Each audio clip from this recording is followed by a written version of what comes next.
ቤታችን አለመወደስ በሊና መሞት ነው። ከኃጢአት ጋር መኖር መሞት ነው ወገኖቼ። ቃሉን አለመመስከር መሞት ነው። የህሊና ሞትና የቁም ሞት ተመሳሳይነት ያለው ነው። በቁማቸው ሲሞቱ የሉ የቁም ሞት አላጋጠማችሁ?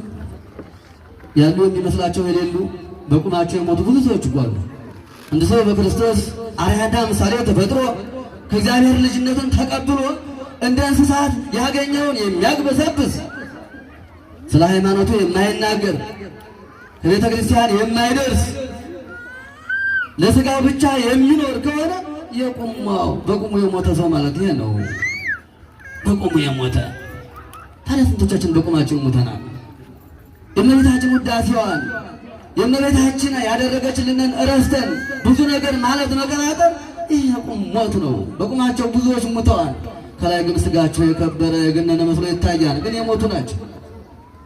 የሞቱ ናቸው እና ልንደነግጥ አያስፈልግም። ይሄ ደግሞ ሊሆን ግድ ነው።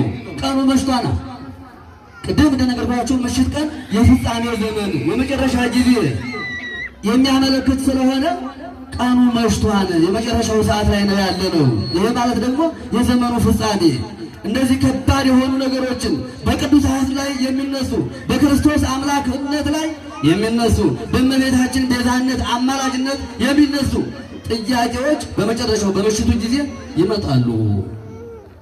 ቀኑ መሽቷል ያልኳችሁ ለዚህ ነው። ምሽት ላይ ነው ያለነው። መጨረሻ ሰዓት ላይ ነው ያለነው። ጊዜያችን የኛ አሁን ብቻ ነገ የኛ ላይሆን ይችላል። ስለዚህ በምሽት ሰዓት በመጨረሻው ሰዓት ብዙ ነገሮችን ጆሮቻችን ይሰማሉ። የሚያስደነግጡ ያልጠበቅናቸው ተዋርደው ስናይ ትናንት የኛ ናቸው ስንል አብረን ስንዘምራቸው የነበሩ ዛሬ ግን ታቦትን የሚያዋርዱ ብዙ ሰዎች አላጋጠሟችሁ? ትናንት የኛ ናቸው ስንላቸው ዛሬ እንክርዳድ የሆኑ ትናንት በጎች የነበሩ ዛሬ ግን ተኩላዎች ሆኑ ብዙ አገልጋዮች የሉም ወገኖች። ይሄ በምሽት ሰዓት ቀኑ መሽቷል። በምሽት ሰዓት የሚመጡ አውሬዎች ናቸው።